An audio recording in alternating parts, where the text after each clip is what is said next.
This is Fantology. You may have heard of us.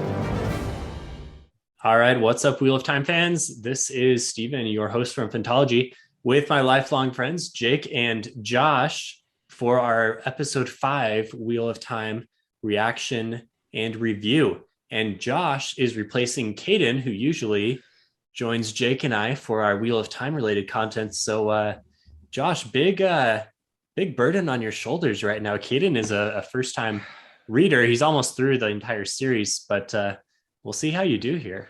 Yeah, I was on one Wheel of Time episode once, I believe. Was I? Or am I confusing myself with Ben here? I don't know. I feel like I had a poor showing on like a book review of Wheel of Time. Just one, and we kicked you off. Yeah. So I'm hoping to do better here. I think I can, because you don't need that much book knowledge for the show. And I've only read through the series once. So my book knowledge is not where it should not compared to you. But that's like, we don't want to shame anyone who's watching the show that isn't like super familiar with the book. It's fine if you don't remember details. I don't remember a lot of details. I've read the series twice, but I don't remember a lot of details. So, I mean, that's why we have Jake here. Jake's our expert, right? I've read the series. Our Sarah Nakamura. Yeah, I read the series many times, and I don't remember a ton of details either. So, so if you're watching and we get something wrong, well, that's expected. So don't come after us in the comments. Just nicely tell us our mistakes, please. All right.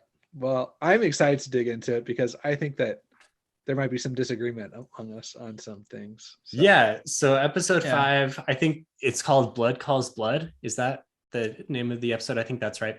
And finally, they make it to Tar Valon and meet Loial. And that's the majority of things. And the Perrin and Egwene have another showdown with Balda. So that's, the broad strokes of what happened. And what did you guys think of the episode? I'll let you go first, Josh. Well, okay. So nice. So I have some mixed feelings about it. I think as a book reader, it was weird to me to get this whole plot line with Steppen that's just kind of fabricated out of whole plot, right? Agreed. And there's so many other good parts of the book that had to be cut just by nature of this adaptation. So part of me is like, why though? Like, why did this happen? But another part of me really enjoyed it. Like, just judging it from the merits of the show, I thought it worked well. And I was watching it with Mackenzie, who we had on in another episode. She's my wife, and she was really into that plot line.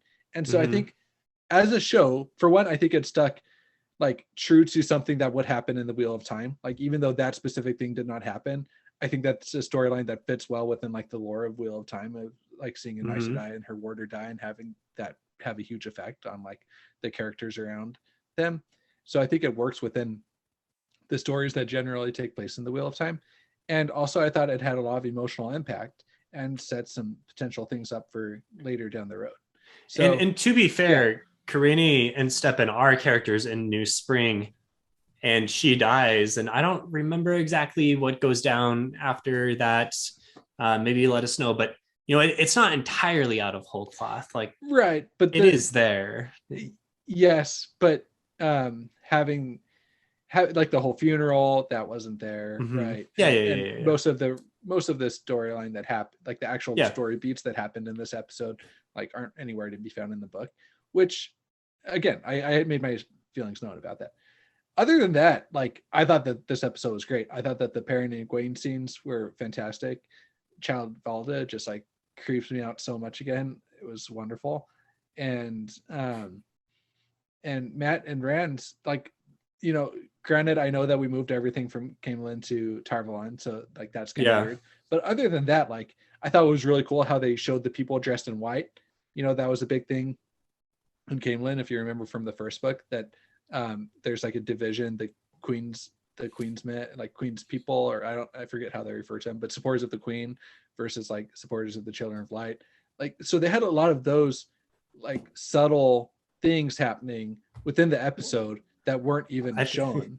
I feel like we need some clarification on that one. Yeah, I'm not the only dressing in white that I remember from this episode was for the funeral. No. Or for like when Egwene is kidnapped. No. So in some of the shots that shown throughout Tarvalon, like when it showed people just walking in the streets, there's like a whole big group of people that were dressed all in white, and that is for sure something from the book. Well, in the book he has like a red sash. Yeah. And the red colors are those that supported more gays. Yeah. And those that didn't would dress in white. Would they dress in white, or did they have a white sash? I don't know. They have that white clothing, like, and so that was definitely like subtle. So you thinking I'd have to rewatch the episode, but you think that, like, how much did it focus on it in the episode? Was not a ton. It just showed like a whole, like a kind of, when it showed the citizens of Tarvalon like walking, it showed. Like, and you think those of, like, are supposed to people, and those were supposed to be people who weren't supporters of Swan? Yeah, or I don't know how they're going to combine with more gays, but I don't know, Josh. I'm not remembering these details exactly the same way you are. I know what book part you're talking about. Yeah, when Rand comes in and he inadvertently chooses to support more gays, and I don't think, I mean, I wasn't like super keyed into it, but from my casual view of that part, I don't think anything was meant to be said by that in the show, but I'll have to do a rewatch. Okay, you talking pull this up. I'll pull this up and no, and like I said, I'm genuinely like have no recollection of any sort of factions being shown in the crowd from this episode, but I could totally be wrong, because it's not something I thought like, oh, I wonder how they're going to put this in there. I just assumed all that was removed. So that would be really interesting if they did that, because they do talk about in the show like Moraine is the only one with enough power to challenge Swan, which I think is really interesting. Without going into spoilers, like how they are setting up Swan as like someone not everyone is a big fan of, and I don't know if it's her personally, how she's running the tower, or just, shoot, we're probably going to get in trouble for gentling Logain, so we need you to like be our buffer here. But I mean, we can do, I think we're okay to do some spoilers from the books, so like through the beginning plot lines of the books, but are the spoilers past where we're at in the show? Is that okay too? Yeah, this is for people who know what's going on. So I don't know if that's hinting at like the deposition, or is that the right term, her being deposed later on, or what. I also thought, and there's no Elida. It's like Leandrin is kind of taking the Elida position, but they cast Elida, didn't they? Is that true? Or like there's rumors that they did. I think they released. They would run into her in Camelin, obviously. So I think they released new castings, and people have assumed one of the people is Elida, but hasn't been confirmed. I was thinking about that as well, because they are kind of setting up this Leandrin rivalry with Moraine, and it seems to be filling this Elida role. But I feel like why would they do that? Like, if Leandrin is going to fill the Elida role, why wouldn't they just have had Elida be there from the beginning? Do you think they're going to move up the reveal that Leandrin is evil, right? Are they going to move that up into this season, and then she's kind of like a season 1 villain, or is she through the end of the season just kind of continue her like frenemy relationship? I don't know. I could see them doing some sort of reveal at the end. If they do, I think they would have to make it to where, okay, the audience now knows, but the characters don't. I think it would be good to have, I mean, again, I don't know how they're going to adapt all this.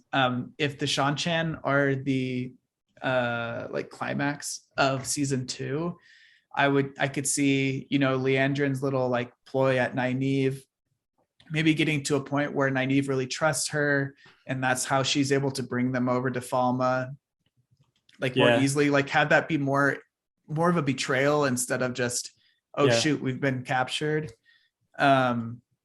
And it's kind of fun because we're starting to get to some pretty big changes from the books to the TV show. And sure, you can say, I want an adaptation that was exactly like the books, whatever, like, get real. That's not possible, especially for these books. So, but it's fun to now speculate and be like, oh, okay, we know like the bones of the story, and now what's going to happen, assuming that the majority of the events are true or, you know, stay consistent. How do we get to some of the places? It's just another turning of the wheel, like Sanderson said. And I think we're all okay with that. Like if we have criticisms, they're for other reasons.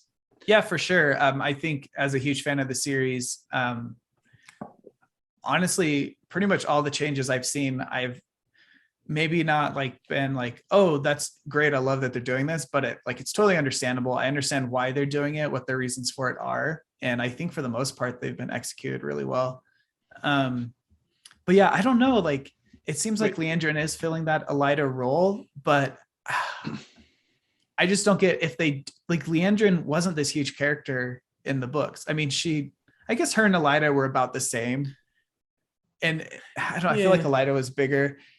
Leandrin had potential to, like, she was bigger at different moments, but I feel like she needs to keep her Black Aja identity. Gasp. You already said she's evil. She needs to keep that identity. Otherwise, she's just basically Elida. And then they should have just had that be Elida's character, you know? Yeah. That's why I wonder if they move her up into season 1. Okay, Josh has been quiet for a while. I think he's been looking up to validate his previous thing. So Josh, tell us what you found. Look at this. Look at that. Okay, those are novices. Those are literally novices. I remember this scene. Yeah, I just assumed those were novices. Okay, I assumed that they were. Well, I don't know. Maybe we'll have to look up who those people are. They're clad in white. Novices wear white. Yeah, but they're not. They're just in the crowd. They're not even in the tower. I know that novices can like go out. But well, they're walking to the tower. I don't know. They're not. They're definitely like wearing some sort of uniform. Look, they're all not just wearing white. They're wearing like the same ribbons around their arms. I remember seeing this and thinking, oh, novices. I mean, I could be wrong, but it's weird that if they were alluding to this Camelin plot that doesn't apply, and then they don't even say anything about it. That's my opinion. That's true. But I just didn't know if it was setting up later that, like, you know, I know it's not the same city or anything, but that's just what I saw when I saw it. Anyway. No, I'm loving the theories, Josh. For our listeners, Josh is the one with the wild theories, and he loves them, and I love shooting them down. Sometimes they come true. Josh has been right before, but we're not going to give you this one. But before Layla is the dark friend one either. I'm still. I know that was it the actress that came out and said that they had blocked that scene? No, Sarah knocked it down. Oh, is that who it was? I just saw. I don't. It's all you know. It's all misdirection. You think it's misdirection? You think it's Spider-Man? Yeah, misdirection. Like, how many times can Andrew Garfield deny that he's in the movie? This is all same thing. That's a topic that Jake could talk about for a while. So let's stay on Wheel of Time. So I do love my Spider-Man. Right around that scene, there was a cameo that actually was interesting, and it was Fane. Fane was there for just for a second. I didn't see that one either. Yeah, I didn't catch it until you guys said that in our Discord. And I was so you look away for 1 second on your phone during Wheel of Time, you're in trouble. Phones are off limits during Wheel of Time. For sure. So I also, like, my dad and my uncle and like everyone that I know that's watching the show, they all missed it too. So I feel I'm very proud of myself that I actually caught that one, because apparently it was harder than I thought. But it's nice to see Fane still there. I'm glad that it was subtle. I wonder if he's really going to do much in season 1, but at least they still have him around enough where we know he's dogging at their steps. I think so. There's a whistle that happens in episode 2 when they're in Shatter Logoth. Yeah. That sounds kind of like Fane when he whistled before. Mm-hmm. So it seems like if that's the case, and if he like is in Tarvalon, I assume they're trying to like catch your attention, and they'd have to do some sort of reveal at the end of season 1. Otherwise, like, why? I feel like a year later when it releases, you know, season 2, I think it's gonna, like, that buildup isn't gonna be as good. But yeah. Can I just say one other quick thing I liked about this before we go too far on with things? I love the cold open in this one. I've been kind of hit. I didn't really like the cold open in the first episode, but I thought that the cold open in here with burying all the people that died in the battle was really effective in setting the tone for this episode. Like the funeral at the beginning, the funeral at the end. Yeah, and just that this was going to be a more somber, contemplative episode. I also like how it showed that they also respected like the king that followed Logain. The king of Galedan, however you say it. No one knows how to actually pronounce it. I thought that was really cool, and I just thought I understand why you want cold opens to be like exciting and action packed to draw people into the episode, right? But I thought that this one did a really, really good job with pulling people with setting the tone of the episode. Do you guys watch the behind the scenes at all for the episodes? Any of the bonus content on Amazon? I've seen some of it. I don't think I'm up to date on it though. I think I've just seen Perrin and Egwene's. Okay. They have bonus content within the episode and like little clips of behind the scenes stuff. And they said in this one, the opening shot was like a woman singing this super loud, high pitched sound. And then at the end with Stepan's funeral, it was the really low, but the throat singing, right? Yeah. So the juxtaposition there. So it's cool to see like how much attention to detail there is for all this stuff. Yeah. I think one of my, and we can get into this later, one of my biggest criticisms so far has been just some of the like pacing and directing choices. But apart from that, you can really tell that like thought is being put into this. Like you said, like there's like this opening and closing, and like it's like meant to like tie it all together, and I really appreciate a lot of that, like a lot of effort put into the writing. The thing that I didn't like about this one, I know this is stupid and, probably super minor detail. I just didn't like how they said 1 month later. It's like, it's kind of weird. we already know it's a month later because we see them traveling and they've got longer hair now. It's like, you don't need to know that. Like you can figure that out on your own. Yeah. Like, and do we need to know it's a month? We would just need to know it's been time, it's not like we need to reach Tarvalon in 3 months. Oh no, now we only have 2 months. It's just like, okay, it's been time. so one thing I do think, first of all, I think that they probably weren't planning on putting that in there because they had so many other details like the hair. You could tell Rand's hair was longer. You could tell Perrin's hair was longer. So I think that they constructed the episode not really planning on that, and then they probably have focus groups or people from Amazon. Yeah. But I think that one thing it does do by giving a specific amount of time is show the scope of how big the world is, that it took a whole month like of traveling pretty consistently to make it from like the two, just outside the two rivers all the way to Tarvalon. I almost said Camelin. But so I did think that was effective. And then I also think with how much pushback season 8 got of people just like teleporting across Westeros, that Game of Thrones, I know a lot of people criticize this, and I've heard people say like they didn't like this about The Witcher as well. To me, I thought it was very easy to follow in The Witcher. And for season 8 of Game of Thrones, the issue there to me wasn't so much that, they're fast traveling. It's just that the fast traveling was just a product of them trying to wrap things up so quickly, which isn't what we really have here with the Wheel of Time. Right. So I think you're right. Audiences are like primed to be antagonistic towards like this idea of fast traveling, and that is probably why they put it in, but I don't think it applies the same here. It's a shame that Game of Thrones stole the map opening, because a map opening or like some way to show the map and get people familiar with the map would be really useful. Yeah, it would. And I know they like the bonus content on Amazon Prime has that, but a lot of people that are watching the show don't have Amazon Prime. So how are they watching it? Yeah, I don't know.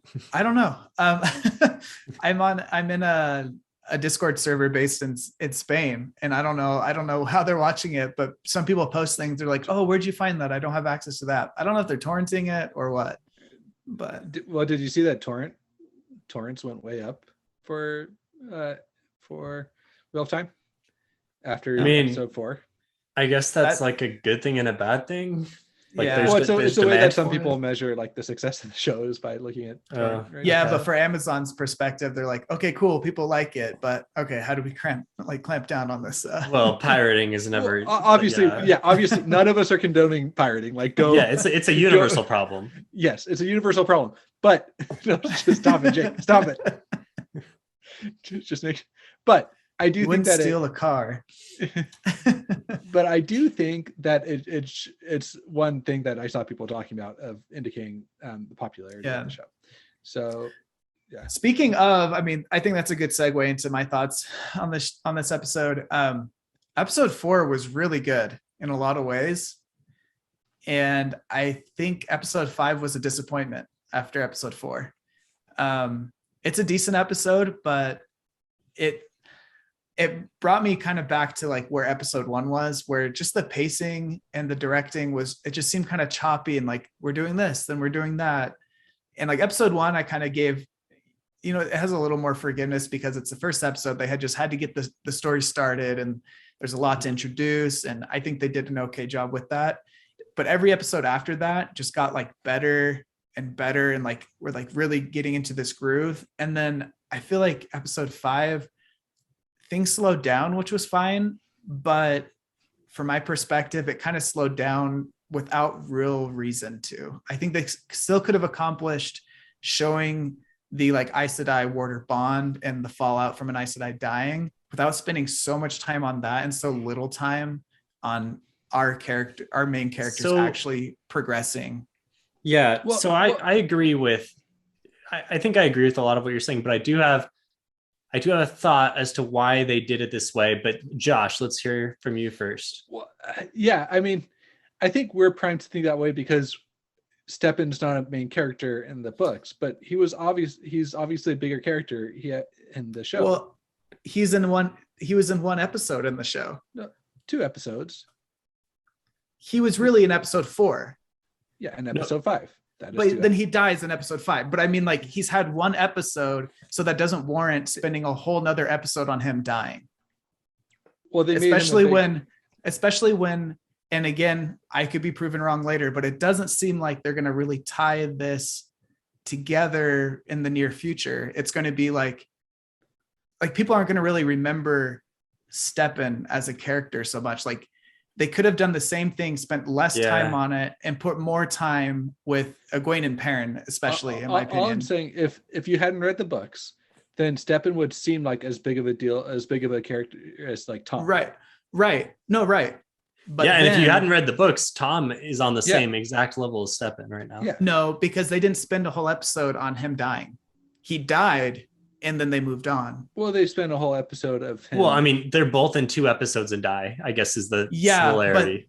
But to me, spending the most of the bulk of this episode on Steppen, and I get what you're saying, Josh. Like, it seems like it does well in the fact that for non-book readers, he seemed like a big character and then he's dead. So it does carry this weight, but this weight ends here and it doesn't help propel the plot and the story going forward. And it'll be forgotten about. We don't know that. I mean, as book readers, we have a pretty good idea that it probably won't.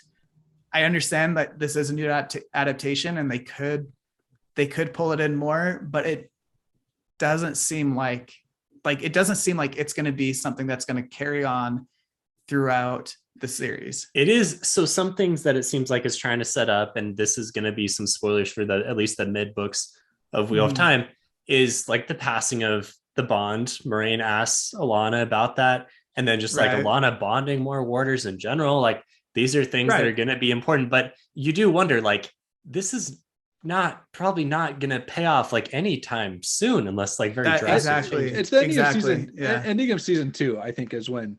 Are we just doing full spoilers right now, or no?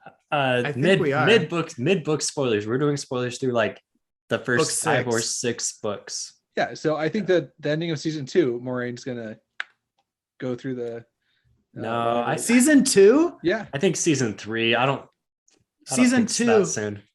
So you think there's so much before, Josh, through the Shan-Chan, through Falma, through the Stone of Tyr. I mean, I get that we're going to be condensing, but then also everything in the waste. Everything in the waste. I think that season 2 or are they just going to move it? Like, I think that they might move it around. I think that this is just kind of broad strokes predictions, but I think that season 2 is going to end like at the Stone of Tyr. Well, I think the Stone of Tyr is going to happen for sure in season 2. I could see that. Yeah. Yeah. So you think, but you think Moraine's going to go through the doorway sooner? Yeah. Moraine goes through the doorway in book 5, and Stone of Tyr is book 3. There's whole 2 books. I mean, and I get most of the book 4 is in the waste, right? Yeah. And that's something you can't condense. Well, but they might move that around. They might have more. Sorry. No, I'm just saying you can condense most of the traveling of books 2 and 3, and then you can condense like the battles of book 5. Mostly like all the Culloden stuff. I think that can be summarized a little faster, but I mean, unless they really rearrange things, I guess, like you're saying, I don't think Rosamund Pike would like want to be done after 2 seasons. Well, right. I mean, I think they're going to spend more time in like she'll probably come back in season 6. Right. See, but that seems 5 years from now. And that's really so that's something Rafe has talked about, where we have so many characters and some of them are important for early books, and then they're like minor characters are not there, and then like bam, they're back and they're really important. So he's said that is a big challenge, because you can't just book an actor and say like, hey, do this, and then in 5 years I need you again to do that. Like, that is impossible to do. And I'm guessing that's why the Trakens are not showing up at all in season 1. So and you think like how you think she's coming back in season 6 and we're shooting for an 8-season run? I think that the last season will be like that, just the last battle, setting everything up for it. But she's gonna come in right before the last battle. So maybe season 7. I think she'll probably come in. This is full spoilers for the whole series. Yeah, clearly. So I am opposite you, Josh. Now that I'm thinking about it, and just like with the logistics of doing this with actors and actresses, I think she goes through the doorway in like season 5 or 6 or something. No way. And then they bring her back like a short time later. She's got to be around. They're not. I think that's one of the reasons why she came on as a producer in the show, because she wants to stay involved with it, but she's not going to be in a lot of it. Being a producer on a show could mean so little or so much. It sounds like she's gotten further involved with it, but maybe that's just bring this back to the original point. Sorry, the original point is like, I agree that showing like this fallout of Steppen after Karina dies is to show like Aes Sedai bond to the warder, and to like, I think it is starting to set up like Moraine, Lan, and Nynaeve's relationship and everything. But I agree with Stephen that I think the payoff is just too far down the road for this to really have that much meaning for how much time they spent on it. And they could have achieved the same, like starting those same seeds in a much shorter amount of time. Yeah. I would have rather, if you're going to not be able to expand on Egwene and Perrin, at least show me more Loial. Loial was like, this is my second criticism of this episode. And again, it goes back to the pacing. Loial was introduced and he starts like monologuing, and he is fantastic, by the way. I understand the criticisms for the makeup and that he's not huge and CGI, but his acting, his voice, writing, everything was spot on. Yeah. I should say Loial, by the way. Yeah. I thought he looked great. The wig was a little goofy, but overall he looked a lot better than the images made us think. I do wish his ears were more tuftier, but he like epitomized that character in such an amazing way. What's the actor's name? Hamid. I can't remember his last name. Something amazing job. Like probably one of the best book to life adaptations from the show. But like you get to meet him and he like talks about the 2 rivers and Rand being an ideal man, and then he's gone. And then the next time you see him, he's like, oh, look, I found Nynaeve. And like that transition from Nynaeve being told, go ahead, wander about, to, hey, I brought you Nynaeve. That was kind of weird. Yeah. That was, I think for a lot of it, I mean, I'm just assuming they had more film there or more written there, and they just had to cut stuff. They probably had Loial finding her at least, But or they could have cut step and stuff a lot more. We don't need that slow-mo scene of Lan running down the hallways to find him. no, I thought that scene was effective. My biggest issue with this, and this is like, again, it's kind of similar to why I'm not a huge fan of these weekly releases, is this made good drama for this one episode, but then it's going to be forgotten later down the line. Whereas if things were filmed and written in a tighter way, we would focus on the things you really need to focus on, and we don't need to have these episodic arcs. Like Stepan's arc was really just to have this episode's arc. I have a question about Stepan's death. If someone dies and they're like sitting in his position, would their body just continue to like support itself up, or would it like fall over? It's like, could that really happen? I'm just I think it could happen. I think it could happen. I don't know how likely it is, because your body, like your muscles, what end up contracting. I don't know how long that takes, but if you're sitting in a like, I don't know, you just have to get in a position where you're like, you just kind of leaned forward balanced, a bit, I guess. yeah. I don't know. Centered. Yeah. All right, this is morbid. I digress. I digress. Okay, here's the reason why I think so. I agree. I think I didn't like the Stepan stuff as much. I think a lot of it's because I knew he wasn't an important character because I've read the books, and so it was like, okay, whatever. I know this isn't going anywhere necessarily, but this is on me for not doing a journey before destination here, right? You got to enjoy what's going on right now in front of you. So I think the reason why they did this is because they needed a more human story, and they haven't really been able to do that as much. Like, what would you say the themes of the series are so far? Like, there haven't been a whole lot. I think the strongest thematic thing was Tam's monologue about like the wheel turning and trying to live the best lives that we could and stuff. I thought it was really good. And Tam/Roose Bolton was awesome in his performance. But other than that, I mean, there's been like a few things, but there haven't been like any real strong themes. And so up to this point, you're like, yeah, it's about a group of kids that are fighting against the Dark One, and he's like this evil thing. But there's not any like real human thematic stories, and this delivered that at least. I see your point there, and I think that probably is why. Like they're like, okay, we need to have some sort of like emotional theme here again, and maybe they didn't want to do it because they already kind of focused on Perrin in the last episode or two, but they could have made the episode more about Perrin, like, and focus more on him, and Egwene, like that their struggle they have when they're tied up, when he's like, no, like save yourself because I killed my wife, like I'm not who you should save in this situation.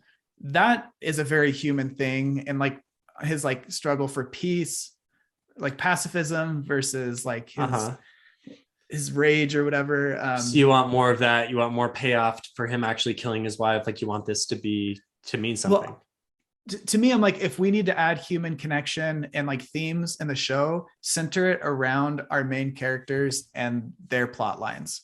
Otherwise, like that's how you write, like that's how you have like a really good, strong show, because you're focusing on the people who need to be focused on, you're progressing their plot lines, and you're hitting on these themes instead of like this side thing that happens. I don't know. And again, I think a lot of this is because we're book readers. So we're like, we understand trade-offs need to be made, and we're seeing all the stuff that's been cut in order to have this Stepan heavy episode. And that's hard. And I like, that's where my bias is coming from. And if you haven't read the books, you don't have that yet, but I think I could be proven wrong. But at the end of the first season, I'd say even after the first 2 seasons, you look back, like this Stepan arc does not seem like it's going to be like something people think about at the end of season 2. At least it explains the warders and Aes Sedai more. It's something they're trying to focus on. Yeah, I mean, I do agree, I think, with a lot of what you're saying. Yeah. That being said, like it wasn't a bad episode. It was mainly just disappointment compared to episode 4, which was so great. Like episode 4, you have a lot of this exposition, you have a lot of this like Aes Sedai warder dynamics, and it's all kind of centered around Nynaeve and her journey. And so you get a main character and her plot line being progressed as well. So yeah. Can we talk a little bit more? about the Egwene Perrin sequence, because Yeah, that was really good. I think that was the most powerful sequence of any in the show so far. For My only criticism Powerful, is like it got the strongest reaction from you. like for me, it was the most emotional, hardest to watch, but also like a really good payoff. Yeah. I mean, so yeah, just yeah, overall, my wife couldn't watch because of with the torturing, and so she'd close her eyes. Oh yeah. And I'm like, oh, you missed it. His eyes just turned yellow. You got I know. Because So she was like, I can't watch it. She was looking away. I'm like, all right, you don't need to watch it, but his eyes are turning yellow. And she was like, huh? I'm like, yep. I was like trying to time it, like, okay, look now. Yeah. Look for his eyes, but they already had reverted back. Yeah. I'm just sad that it was so short. Like, I think they really could have developed that more. Right. But at the same time, I think it was pretty tight, like every second of those scenes was filled with so much tension. Yeah. And so that's why it was short, but I think it used its time very, very effectively. I guess I really liked the new Dune movie, which is a slow burn with lots of extended shots. I'm fine with things going slow that way, as long as it's like having this emotion. And I would have liked to see like more time put into that, just so I could, experience that whole part of their journey more. I'm glad that Valda is still around. There's going to be some kind of big showdown with him. So and the wolf. Sorry, before you go on, that at the very end attacked one of the children with the like shaved head or shaved sides and parted hair. I mean, the one that was in front of them like halts, and then the wolf comes and grabs him. Yeah, I'm like, is that going to be Child Buyer? I really hope it is. I mean, they changed Valda, right? Like, he's not that. Am I right? That is a very big change in his character. Like, they're moving him around. Yeah, but I mean, like, he's definitely more active and involved in everything. But Buyer really just gets started with chasing Perrin. Yeah, and so I don't know. I could be wrong, but I was like, oh, I wonder if that's going to be it. Yeah. Anyways, what were you going to say, Josh? What was I going to say? Dang it. While you think, I wish we had more time with the wolves too. I feel like they weren't super, like the howling before anything happened. Yeah, that was cool. But then when they're actually on screen, I was like, I need my Jon Snow moment. I need more wolf screen time. The wolf action itself wasn't great. It was fine. Yeah. I was trying to clip a wolf for our thumbnail that I was making, and I was going frame by frame, and I was done like pretty practically. Like, they had the wolf actually jumping on the guy and stuff. Yeah, they just weren't. The wolves weren't that big, probably because they are. Yeah, I would rather have it look like it. I would rather have it. No, they're half wolves. Okay, but I would rather have this than Game of Thrones. I think that looked cheesy and unreal, and then they ended up just cutting it out in later seasons. I think this is a much better. I didn't think it looked bad in the early seasons of Game of Thrones. It didn't look look great. They weren't like doing action shots like this as much. Yeah. But I don't know. I was just like, in a lot of the scenes with the wolves where the wolves are present, they weren't like easily identifiable unless there was a close-up on them. And I wish it was like, it's a lot of fast action. Yeah. I wish we got a little more looks at the wolves. I did remember what I was going to say. The only thing that bugged me with the Egwene Perrin sequence is that Egwene is the one that took down Valda, when, especially in the books, like, that was something that Perrin had to wrestle with, was killing White Cloaks, right? Or yeah, but they'd already moved that to his wife. I know they moved that to his wife, but they still could have had him, Yeah. It just seemed weird that they had that whole thing set up where Perrin was literally bearing down, snarling, like embracing his inner wolf. Yeah, and that's didn't true. do it and had Egwene take them out. I feel like it would have been weird at this point for Perrin to pick up a weapon and start slaughtering people based off his current emotional state, though. Maybe not, but maybe just like. But he did lose control. He lost control, and that's what happens in the book. Is he completely loses control at that moment? So I think that maybe that is why, Stephen. But I think they still could have had it, and they could have had Egwene stab Valda just like she does in the show, and then more White Cloaks come in, and then Perrin like goes crazy on them. I don't think we'd have to diminish from anybody. We could still add. I'm not trying to say that.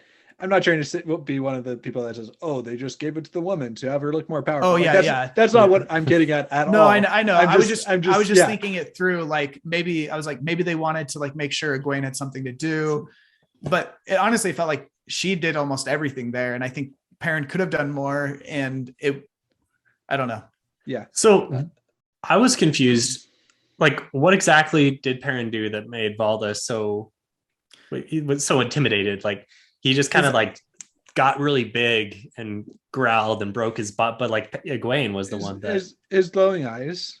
Yeah, it must have just been the eyes and the growl. I don't know, but like this is a dude who faces down Aes Sedai all the time. So I think with Valda's character, it's setting up that he needs to know everything, and the more knowledge he has, the more in control he feels. Right, like that's why he's torturing Aes Sedai to figure out. Right, but figure out how they work and how they channel and how channeling works and just all these things. And so when he sees something that he has no idea about, like the wolf bond, and sees like this whole other supernatural event happening that he's never has never crossed his mind, I think that terrified him. And I think so. I think so, but that whole, I don't know, it was a little bit of a letdown how that happened. Like he breaks free and then he just like stares at him and then nothing. Like it was kind of cheesy and it needed more oomph. Speaking of knowledge, I couldn't figure out how I liked the whole connection when he's like, I'll never forget a face, and then like he sees them again. Yeah, sure. But like, how did he know she could channel? Like, I don't know that she was with her. So here's the thing that I don't understand. I think the reason why he was so onto them was because she was with Moraine. Just and so Moraine. Like, okay, is another. But so has he figured out in the meantime that he was tricked? No, or maybe he knew it, and just the fact that Bornhall basically let them go. He's a fanatic, and he said the light would never put you in my path twice without a reason.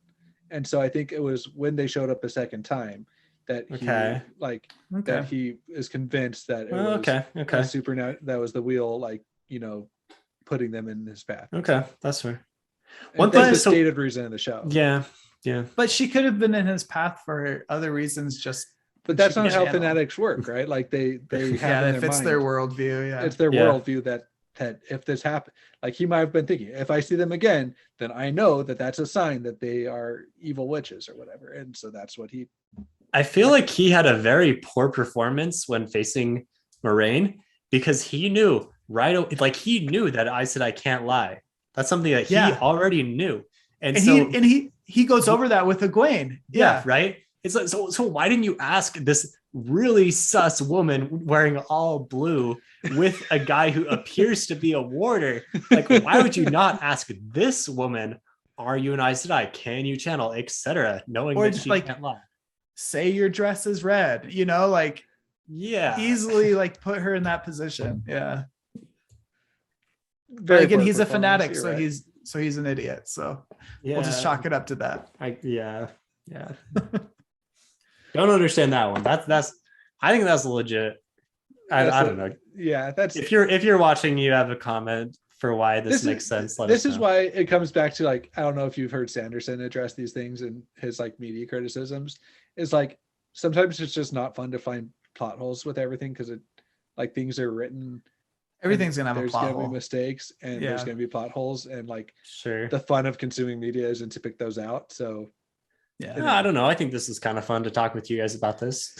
yeah, but it shouldn't be the thing that ruins. No. Yeah, we don't want anyone to come away honestly, I think we've been fair up and down. This episode was to be fair, it was an up and down episode, but I mean, we really want to say how much we're supporting everyone that's working on the project, and it couldn't be. I personally, I could not be happier with what I've seen so far. Here's my takeaway from it: if this does turn out being the weakest or one of the weakest episodes in the season, and you sat me down 2 years ago when the show was announced, and you're like, "Hey, watch this episode in a vacuum and know that it might be the weakest of the season," I'd be like, "All right, sweet, the show is gonna be good." Yeah. I had probably the most criticisms here, but none of these criticisms are I don't know. I see a lot of comments on Facebook in different groups and Reddit wow, I can't believe you guys are still watching this show. Like, no, the show's good. Like, Show's good. Like it has weaknesses, it has strengths. Like, Just like the books have major Yeah. weaknesses and major Yeah. strengths. Like, yeah, No, Josh, the books are perfect. I'm just saying, there are The plot books- lines that go nowhere in the books too, and that are huge pacing issues in the books. Wait, you mean they're I not think they're not going to do the Bowl of Winds in the TV show? I saw this meme today. It was like, you know, that meme of the like guy with his hand out and there's a butterfly and he's like, is this? Yeah. Yeah. It had him and it said it was like 2 funerals in one episode. Who is the Steppen character? And it was like, is this the slog? That was pretty funny. Nice. To All right. end on a good note, though, I assume we're wrapping up. Standout Yes. things for me: Loial for sure, amazing. Like, I just wanted more and more of him. There's show. more. There's more. He will be in the show. Yeah. Yeah. And then also Matt. I think Matt, mainly the actor. Like, at this point in the books, you're like, okay, Matt, we're kind of over you. We probably will be over you for the next book as well. But Matt makes Barney Harris makes the character so like endearing and like someone you want to connect with. Oh yeah. And I feel like there's this countdown of like, all right, I only have 3 more episodes with Barney. Yeah. Before new Matt comes in. Yeah. Yeah. Big boots to fill. Big boots. Last thing for me, what was that thing in Moraine's room? That she the picture? I don't know. I didn't understand what that was. Well, I Did think you it's figure pretty. it out? I think it's pretty fishy.